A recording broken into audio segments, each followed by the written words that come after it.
Shadow Warrior 3 is in my opinion an underrated gem. From the incredibly fast combat to the improved controls for controller, it is in my opinion the best movement shooter ever made. The reason why I call this a hidden gem is because almost nobody talked about this game at release, and upon closer inspection, it seems even more forgotten. Shadow Warrior 3 was a financial failure, only selling 140,000 copies. On the other hand, Shadow Warrior 2 sold an impressive 2.7 million copies. The reason for this was likely that Shadow Warrior 3 wasn't very unique. Shadow Warrior 2 was a very unique game because it's probably the best melee combat in a first person perspective ever made. There isn't a lot of competition though. The sequel tried to follow a trend, and that being Doom Eternal. Doom Eternal was so influential for the first person shooter genre that it sent a ripple effect down the genre, which made many upcoming games feel like Doom Eternal. But it has this small improvement. Early in development, it seems that Shadow Warrior 3 would be going more in the direction of the previous game, but later it would follow in the footsteps of Eternal. This led to many old school fans abandoning the series, which is what would ultimately lead to the financial failure. Then why do I love this game? There's a couple of reasons, but the most important is the controls for controller.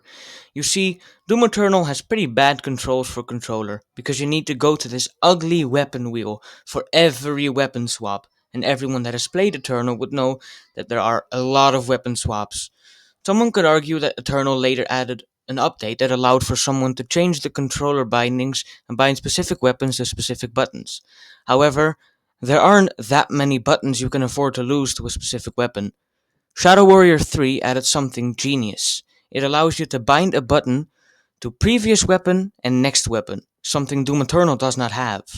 This means you almost never have to use the weapon wheel, which means you can finally have the super fast weapon swapping that PC players have on a controller. This game is also just beautiful. This is in the top 5 prettiest games ever in my opinion, right after Ghost of Tsushima. Sometimes I just stare into the horizon, which is something I would never do in other games. Only problem is that you fly through the level so fast you almost can't enjoy the visuals. Now, let's get into the combat itself. The weapon roster isn't very large, but it goes for a quality over quantity kind of vibe. Every weapon has a purpose. The revolver is for ammo conservation. The shotgun is for high DPS up close. I especially love the shotgun. The Uzis shred everything around you. The grenade launcher is great at crowd control. The Basilisk is for high damage from afar, and the Shuriken launcher is for stunning enemies. All these weapons feel great, but some of them lack a bit of impact in my opinion. Swapping between weapons cancels the recovery animation of the last weapon. It also reloads your last weapon, so you don't have to constantly pause. Utilizing your entire arsenal doesn't only look and feel fun, but it also raises your DPS, so for anyone that wants to be good at this sort of game needs to learn how to weapon swap fast. The roster of enemies is also varied and very imaginative. I won't go into all of them, but they all serve a clear purpose. For instance, the Onihanmas chase you down and make you move. The Hatoris punish you for not prioritizing and using stun windows, and all the other enemies make you play in some specific way. The only enemy I really don't like is the drill enemy. It's called the Penetrator. These make you wait forever for them to get out of the ground, so you can hit them for a little bit, but these enemies are just boring to fight. You also have a chi push that tells the enemies to just fuck off. You also have a fast recharging dash, but you are also just very fast in general. The arena design is interesting in general, and all the arenas feel different, which is thanks to the grappling hook. The hook also helps you to get close to small demons, but its main purpose is for traversal. You use your sword to get ammo, and killing with guns gives you health. Using the sword lets you animation cancel. Just look at this.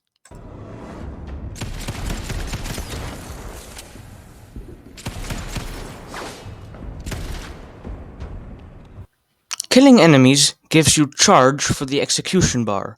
If the bar is half full, you can kill a small enemy, which gives you a small stat boost or ice grenade. And when it's full, You can use the weapon of a major enemy.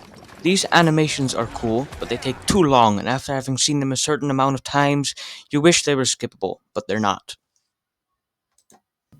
There are two boss fights. One is against the Ancient Cock. What the fuck is that name? This boss fight makes you multitask. There's one major problem though, which is that you have to wait for like 20 seconds between phases, which is not skippable, not even on multiple playthroughs.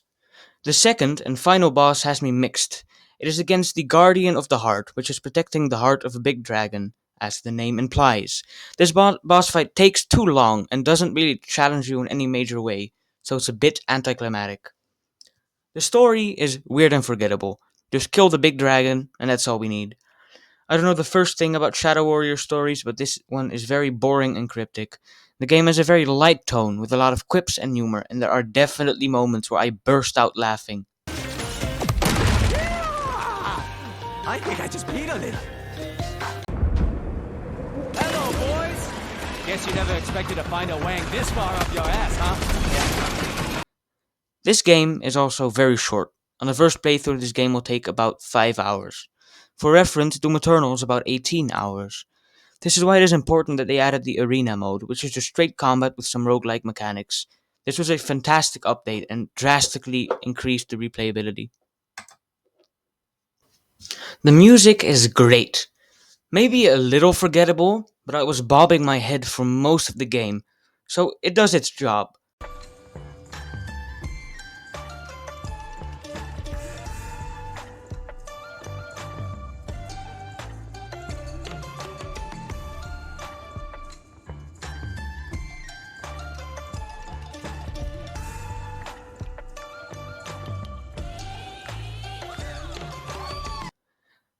And now another major point, performance. I can't comment on the performance on PC, but on PlayStation 5 it's a mixed bag. For my first playthrough I had around 50 FPS for most of the game, which is pretty bad. But for some reason, when I started New Game Plus, I got a consistent 60 FPS, and for every subsequent playthrough, it was also a consistent 60. Very strange to say the least, but I'll take it. This game is a huge recommend for anyone that wants a fast shooter, especially if you like Doom Eternal and want more games like it. Hope I'll see you in the next review.